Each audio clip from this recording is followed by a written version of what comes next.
Going to move us right into the long and short of short-term renting, featuring Craig of A to Z Property Management. I think that A to Z and Craig do an amazing job at really maximizing rents. And maybe we just kind of caught a glimpse of that in terms of his take on those rents compared to what he's getting now. And also, you know, maybe that's data's a few months old and the rental market is moving up more quickly. But what's cool is Craig and Mark and team at A to Z manage both types of properties. So if you call them up, they will say, hey, yeah, that's a good one for short term. That's a better one for long term. And a couple of years ago at Avid, we had a Vacasa come speak, and we touched on this topic. And it's become so much more prevalent since then. It definitely felt like it was time to bring this back up. And what's interesting is at the time Vacasa was managing my short-term rental, and now Craig is. So I'm gonna play with some, no, I guess I won't play with any buttons. I'm gonna go straight to it, and let's talk about the short-term rental market, Craig. Okay. We talked about some of these rents earlier. You were just mentioning the longer term rents as well, but if you don't mind, run us through the short-term state of the rental market. Okay. COVID changed things dramatically for us. Before, all our furnished rentals were rented through Airbnb. And when the shutdown hit in April, everybody started canceling their reservations. And we just flipped out because, well, what are we going to do? We had new properties coming on. So we pivoted hard and fast, and we started advertising our furnished rentals on our regular rental platform, which is rental software, and it sends the rentals out to Trulia, Zillia, apartments.com. It's 13 different platforms. And we started getting longer term bookings, which in the beginning of COVID, we kind of reduced rates a little bit, but we started getting 2, 3, and 4 month bookings from people moving here. The nurses went away because all of the elective surgeries got canceled. But we got remote workers during COVID who just wanted to check out Boise. And so at this point, a year later, we've tripled our short-term business, and probably a third of them are on short-term leases from anywhere from 2 to 6 months. And we're getting the rents. So for instance, in the North End, we're getting $2,200 a month for a 1-bedroom furnished apartment. $2,400 to $2,800 for a 2-bedroom furnished apartment. I've got a studio that is literally smaller than that studio that you had, Stacy, in Hayes.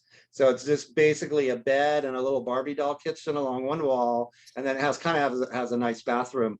But we get $1,400 a month for that. So it's just the new incredible. Basement of short-term rentals. What I'm hearing here is a couple things. The new basement for short-term rentals, the basement pricing is almost $1,400 if you're in that highly desirable downtown area. So if you have anything that has enough space in it to be equivalent to a hotel room and rented, you can get $1,400 a month for it. Yes. And the smaller ones do better. So the studios and 1-bedrooms do great because there's always a market for a smaller space that's affordable. And, you know, lots of people want to be in the North End, especially. So they do especially well in the North End. And BSU too, the BSU area also. Mm-hmm. And then you said in Meridian, you've got a 3-bedroom townhouse and you rented that for $2,800. So that would be a fully furnished 3-bedroom townhouse. Mm-hmm. Townhouses also have anything with a small yard is going to have one less expense. You know, with long-term rentals, the tenants would mow, but with short-term rentals, the owners have to take care of that, right? Right, and that one just has, actually that one, we astroturf the side yard.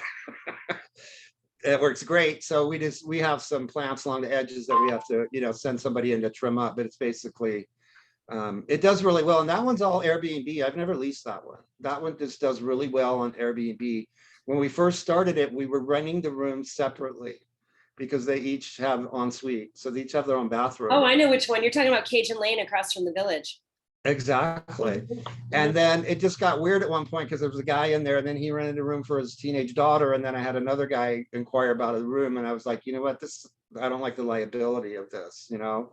So we'd never done it as a whole house, and we switched it over. It just took off and went great. We were getting the Okay, well, rents. let's talk about that for a minute, because you've just through conversation, you've brought up 3 different types of short-term renting. There's a shared house situation, which Airbnb has, where you can rent a room in your house. And Craig was just describing where he had rented multiple rooms in the same house, but there wasn't necessarily a host living there. It was just all rented rooms with locked doors.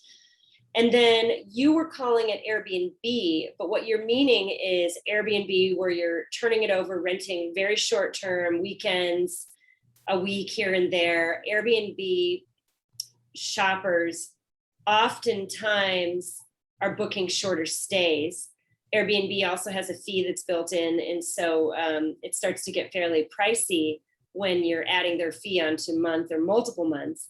And then the third type of short-term renting that you were just describing was leasing, where you're referring to short-term leasing where you're doing 1 to 3 months. Is that correct? That's correct. Okay. And that came about because of COVID, because the first one I rented was to a midwife who was isolating from her family, actually. So so we do it, and we're never going to go back. We're going to keep this model because it works so well. And then we use Airbnb to fill in. I'm sorry? Is that the model of leasing 1 to 3 months? Is that the model you're talking about keeping? Okay. Right. Well, I mean, we're gonna market in those areas. We take it wherever it comes from. We get long stays on Airbnb also. I mean, I'm amazed sometimes at what people will pay, but we're going to keep the model because, number one, it's easier, it's less work. They're not turning over all the time. We don't have vacancies. We don't have all the cleans. And at the end, we go in and, you know, spruce it back up. But we still need Airbnb to fill in the spaces in between because the leases don't necessarily come concurrently. So. Okay. Got it. So multi-month short-term leases with Airbnbs in between. Now, there's a few overarching issues we're hearing about in the news right now when it comes to Airbnbs. Short-term rentals, STRs versus LTRs, short-term rentals. We're hearing, well, there was the pandemic, which you've already addressed. There's a housing crisis happening. We've got literally 0.5% vacancy in Boise, and people are still coming here. And then there's the political side, or where whether it's a neighborhood politics or local politics, where people aren't sure how they feel about short-term rentals, and they're trying to figure out the impact on their community. And then overall, with that opens up the conversation about impact on rents. Boise Dev is a great website. They had a headline last fall that talked about ADUs gaining popularity in Boise since regulations relaxed last year. Idaho Law. So recently, the Boise Regional Realtors announced or sent out some stuff where they had a meeting, and basically Idaho Law is focused on property owners' rights. Neither a city nor a county can enact an ordinance that prohibits short-term rentals. However, a homeowners association can, CCRs can restrict land use. It can't just be added in after the fact, if I'm understanding this part at the bottom where they say, unless expressly agreed to in writing at the time of such addition or amendment. So it's a big topic. One of the things they're talking about is whether it's driving up rental prices. And another, in some of these articles, Craig, you mentioned on this article here, you mentioned that you would actually place some comments on this article when you saw it come out. I did, because there were some major misconceptions in the article about who's renting these furnished units. And the article was focused on the negative side of people renting places to have parties and that kind of stuff. But that's not, I mean, sure, we've had a few bad ones, but that's not who we're getting. We're getting nurses, doctors, business people, people moving here, remote workers.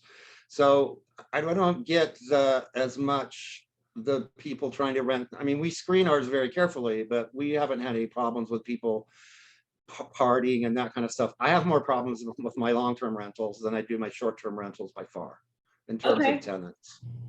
And so that's a concern that comes from community members who are dislike Airbnbs and short-term rentals. This study also, the part I posted in or pasted in here was talking about, found that it increased home prices and rental prices, basically by affecting inventory and by affecting the numbers. If you can make more money off your property, then you can use that as justification to pay more for it, or as a seller, sell it for more. Have you seen this in your experience in any way, Craig? Well, it's definitely contributing to it, because if you have a property that's basically a commercial property, then the value is different than a regular residential home. But that's, when you go to sell that home, you're counting on somebody buying it who's going to want to do the same thing. Or if somebody's going to buy it for themselves, then it's not going to have the same value, right? Mm-hmm. I just think that the numbers, I think the number they said that there were 143 new applications over a year for ADUs. And out of the thousands of people in Boise, that didn't seem to be a very significant number to me. And so that brings up a really good point there about what properties make the best short-term rentals. And so these ADUs are very small spaces, and so they're probably, I mean, I know for me it's worked well. Do you find these ADUs, accessory dwelling units, the studio above the garage, the detached building, are those almost the ideal Airbnbs and short-term rental spaces? Well, they're certainly great. I mean, they stay full because there'll always be a market for a small, affordable space, right, in a nice neighborhood. And even the one bedrooms, and I had an owner that was breaking up a house, and he was going to do two bedrooms, and I said, no, don't do one bedrooms and studios, and that's what he did. And we leased them out without even putting him on the market, because some people are calling us all the time.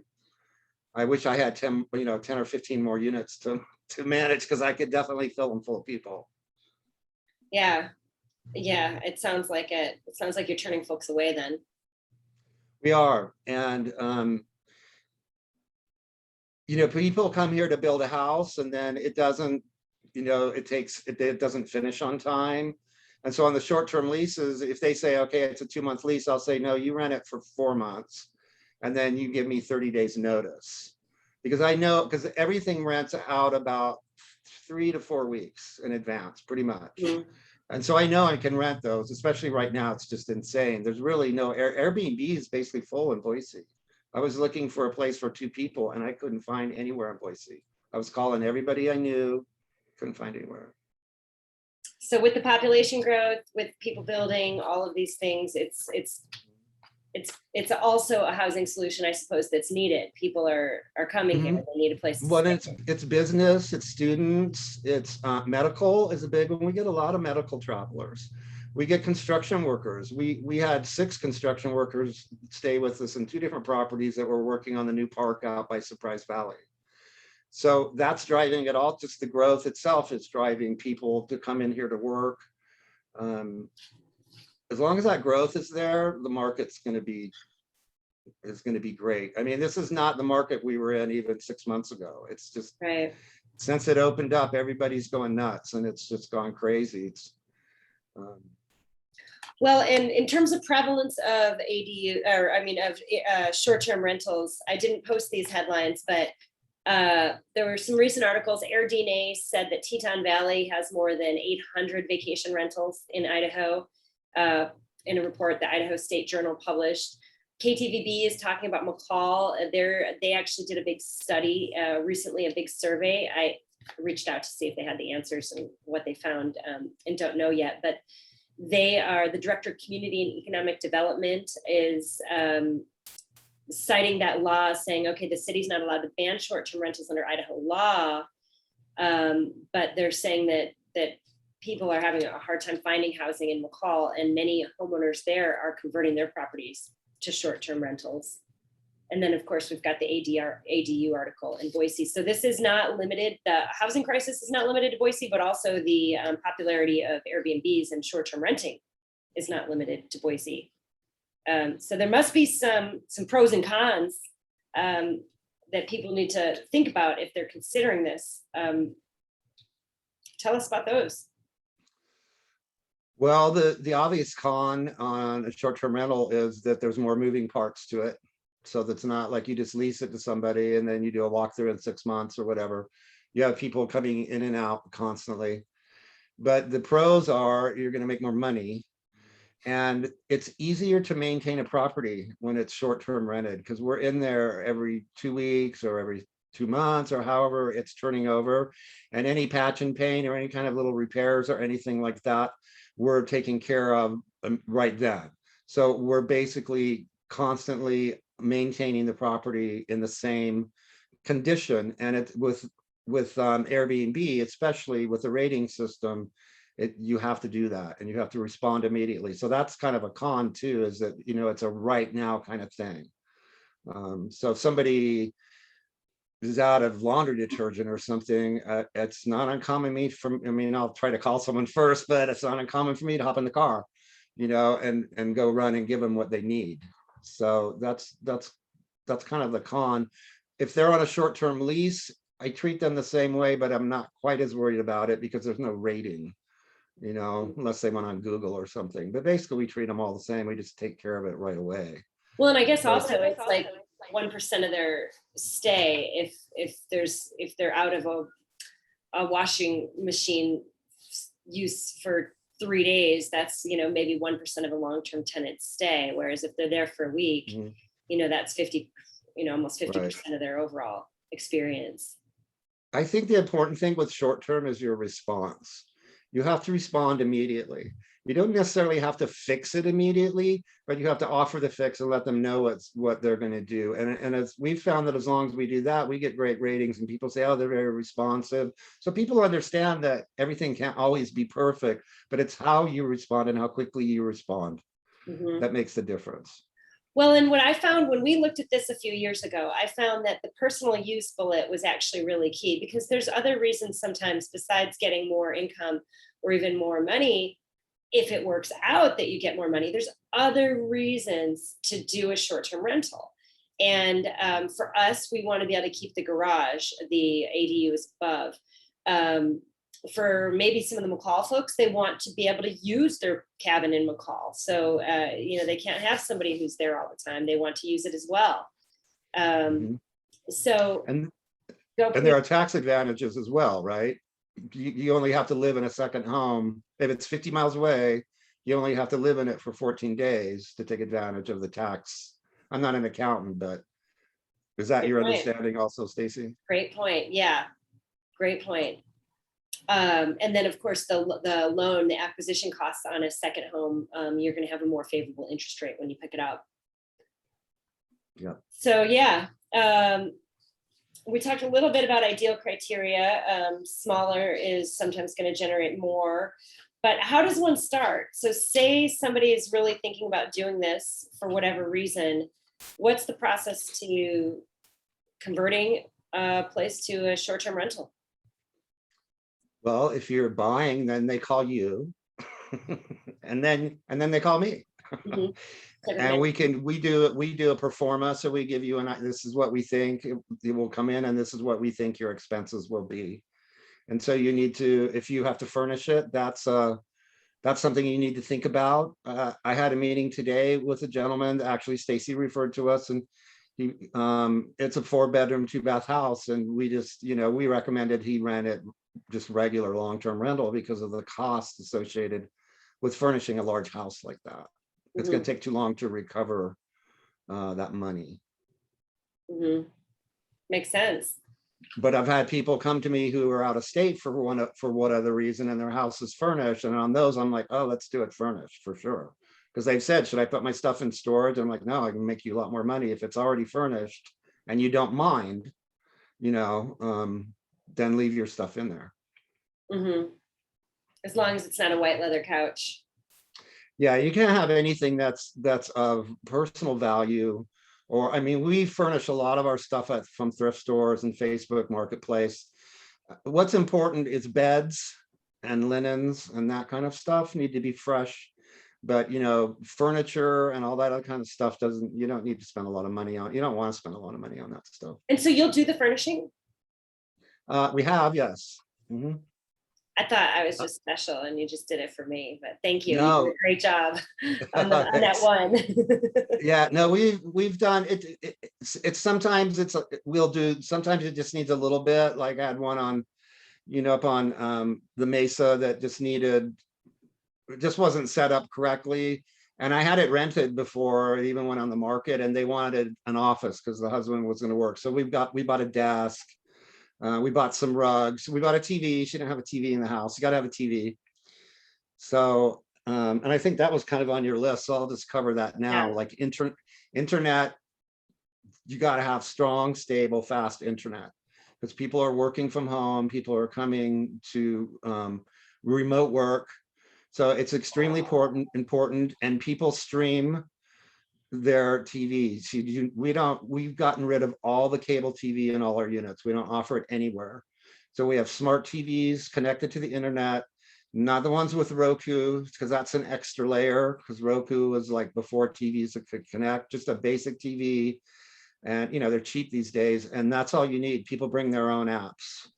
And if you want, you can put in their antenna, it's kind of nice, but generally, it's kind of the older guests. Sometimes it'll go, I can't watch the local news, but most people just don't. They don't care. They're watching Netflix, Amazon Prime, Showtime, that kind of stuff. Mm-hmm. Mm-hmm. Okay. And then, of course, with the increase in rent, you also have to budget. It's not the same management structure. So I like yours. I like the way you guys do it. You charge, I think, 15%, but then you say budget 8% for the stuff. Mm-hmm. And right. So go ahead. You're right. We charge, well, we start at 15%. If people have multiple, it depends on what they want us to do too, because with some of our units, we don't do the maintenance. So if something breaks, I just let the owner know and they fix it. So, that part's negotiable, but 15% is where we start. And then we just bill back cleans, repairs back to the owner, or we just deduct it from the revenue based on what it costs. We don't mark any of that up. And I think Mark had mentioned that was, budget 8% for that. And those are for cleaning or saran wrap, toilet paper, supplies above and beyond the cleaning that the guest has already paid for with their stay. Sure. Maybe a little patch and paint, little minor repairs. You're going to have minor repairs. You're going to have plumbing leaks, that kind of stuff. Mm-hmm. Just normal, stuff that you have. So, yeah, I'd say that's about right. I would say about 25% is what I usually quote people that it's going to cost them. Mm-hmm. Mm-hmm.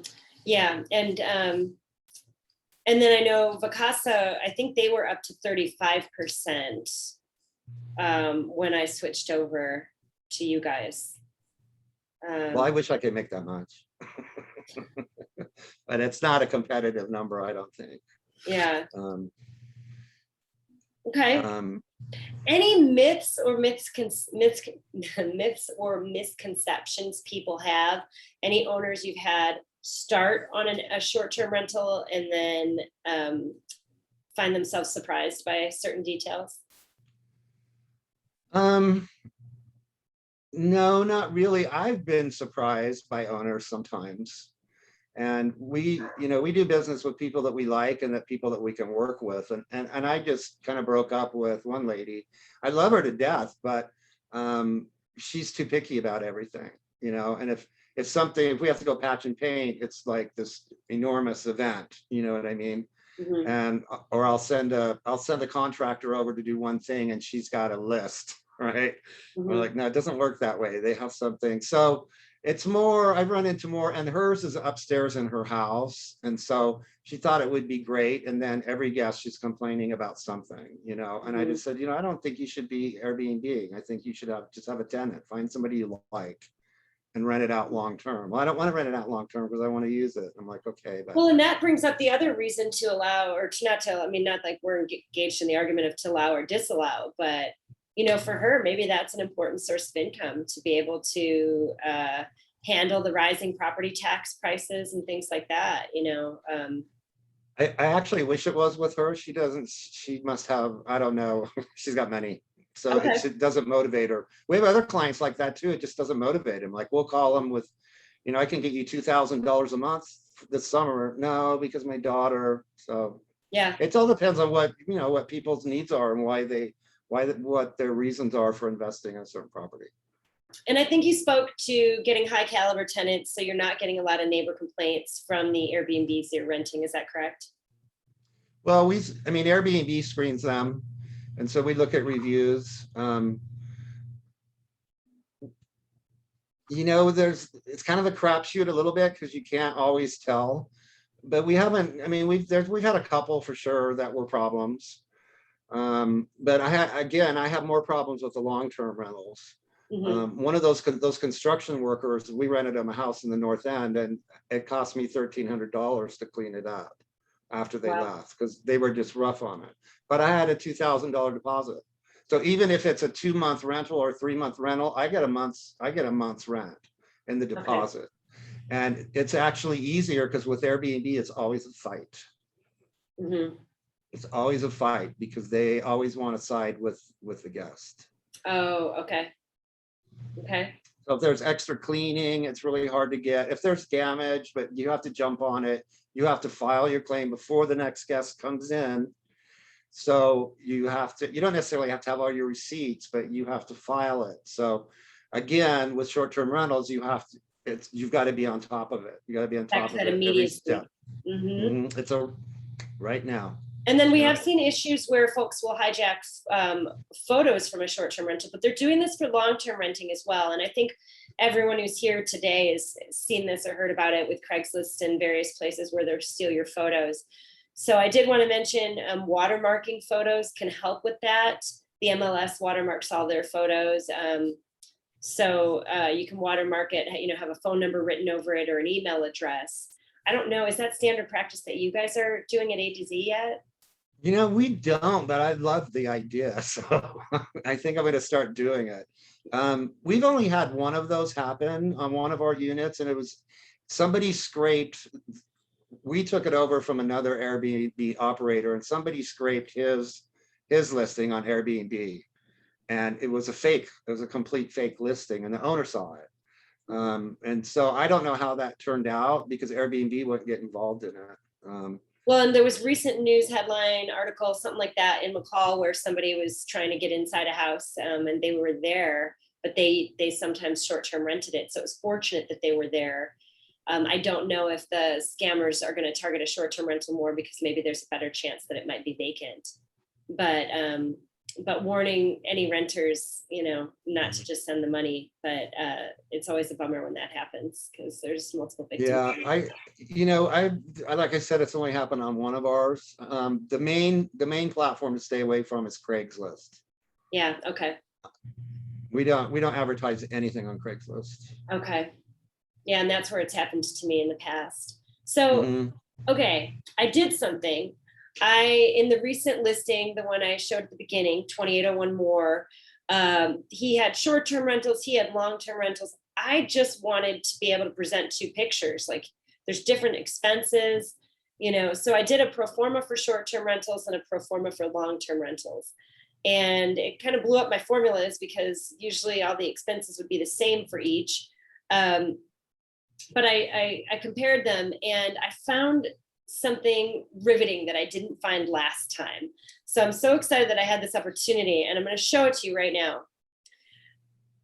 What this is, besides a bunch of numbers and tabulated data, is the vacancy number when you change it is what pushes your short-term rental on the more beneficial or the less beneficial side of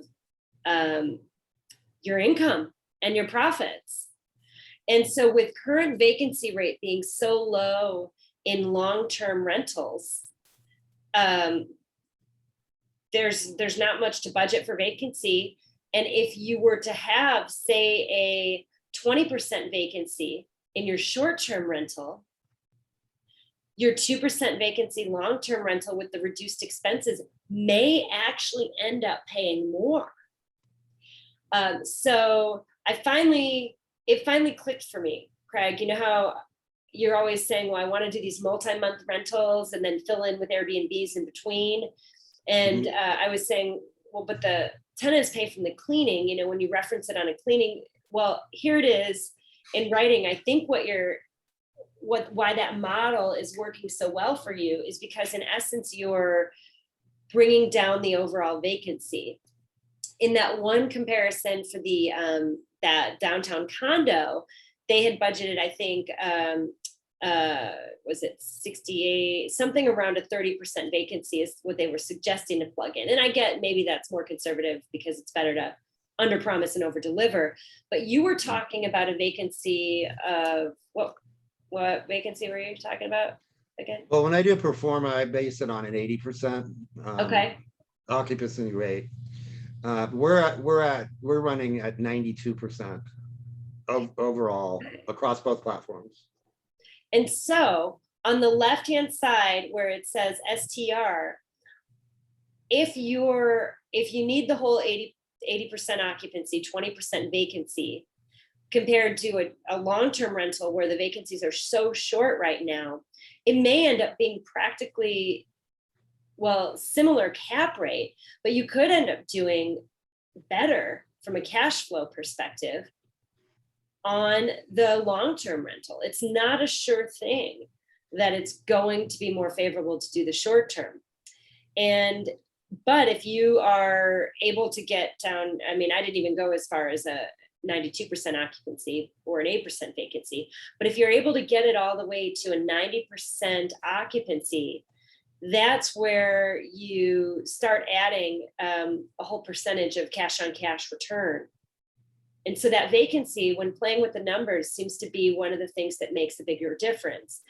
From an expense perspective, the increase in management fees, which is well earned, is one of the things, plus the utilities that an owner is going to pay for short-term rentals that really tips the scale on the expenses side of things. But it can all be made up for with a low vacancy. And sometimes like we had a 3-bedroom house that we just analyzed, and I went to Mark and I said, you know what, we need to stop short-term renting this house, because look at the numbers. They would be better off just, and that's what we did. So we turned it back into a long-term rental. And so we evaluate ours at least twice a year and look at the operating income to make sure that the numbers are still working for our client. Well, and that's great that you can do both, because what I'm looking at here in this scenario that we were estimating, it seems like in some cases, it could go either way in terms of which is more beneficial. And so to me, that brings it back around to where I landed last time on this topic a few years ago, which is sometimes it makes sense if there's another reason to do a short-term rental. For my studio, my little studio, it's so small. I don't know who wants to live in that small of a space. Maybe tiny homes are going to be more into style, but I'd feel really guilty keeping the garage from them if they were living there full time. I think they'd need that space, and I really like the extra garage space.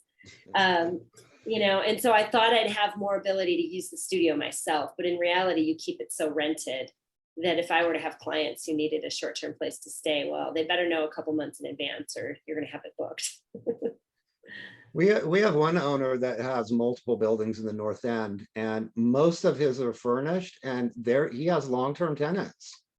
They're on year leases and they're furnished, and they're young kids, and they don't want to buy furniture. They live on the edge of downtown. They don't need a car. And so people are renting furnished places for, they'll sign leases for 6 months or a year even sometimes. He's got a bunch of tenants that have done that. Well, and I guess that's the other reason. If you've already got the furniture in there and you've got no place to put it and you don't want to get rid of it, that's another reason to short-term rent it. Mm-hmm. We did fill in a space in our house. We locked off a room, 2 rooms. We locked off the office and master. And when we once took a long vacation and rented out the other space, and it worked out okay. Mm-hmm. So we've used our house before, but usually don't. Mm-hmm. We have owners that will do, like one guy, he's a fisherman. So he goes to Alaska every summer, and we Airbnb his townhouse. He's got a beautiful townhouse. Actually, he's got 3 of them in a row, but he does the other ones. But then, when he comes back, then it's done. Or he'll go out of town. Like I'm going out of town for 2 weeks, so I'll open it up for 2 weeks, and he'll get bookings and then come back. And we arrange a clean before he leaves and a clean, before he comes back.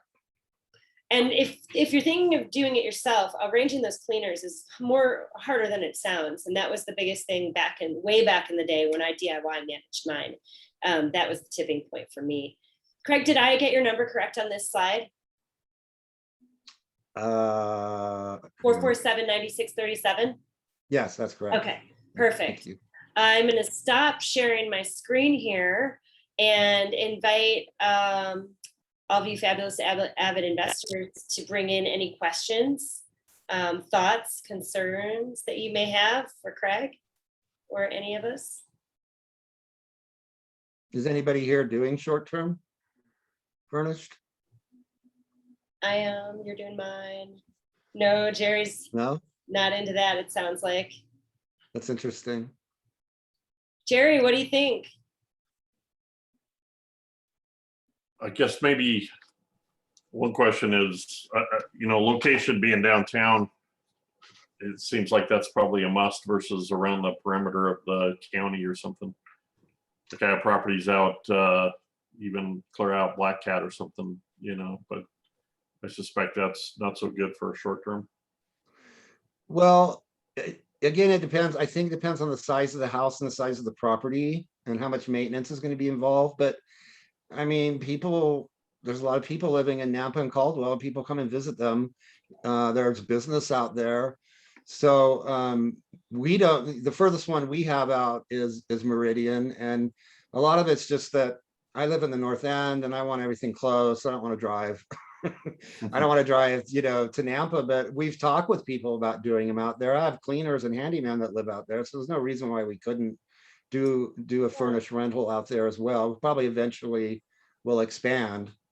But we I just think kind of here take you them. probably have some single family homes out there in Black Cat, something a 3 or 4 bedroom, maybe almost 2,000 Yeah, I got a 5-bedroom out there. Yeah. Black Cat and 10 Mile or something, or Black Cat and. So that sounds just like the District or one that Craig, you recently said, yep, you're doing it right as a long term, if I understand correctly. Yeah, those larger ones, they rent, but the small ones, there's just always somebody next coming right after them. Whereas a big house like that, your market's not as large of who's going to want to rent a house that big. And then the other thing is you're going to have all those people in your house. So that's going to create more wear and tear. We're not one of those operators that's like, hey, we've got 2 beds and a couch that folds up and a cot and and a hammock so we can sleep 7 people. We don't do that. We get like 1 or 2 people in our units. Even if they have a couch, I don't push that feature. I don't want to try to make another 10 or 20 bucks a night and have my Airbnb packed full of people, because that's where the wear and tear comes in. Mm-hmm. And we say that all of ours are not appropriate for infants and sometimes even children. Yeah. And we don't take dogs. Well, 2 of them we do, and that's specifically because of the owner. You can make more money if you take dogs. Mm-hmm. There's a lady in the North End that's got 6 units. She takes dogs in all her units. It's just whether you want to, deal. The cleans are more expensive, but she charges more for it.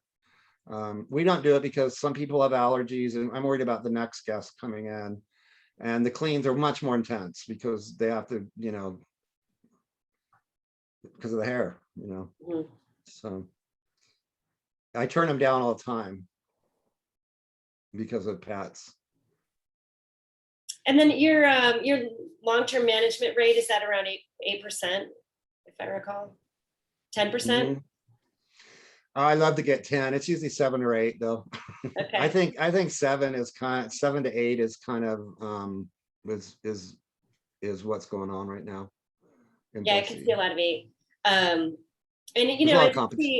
so I think that just this conversation shows a little bit also about A to Z, your company. You're smaller, it's more personal. There's not, multiple departments.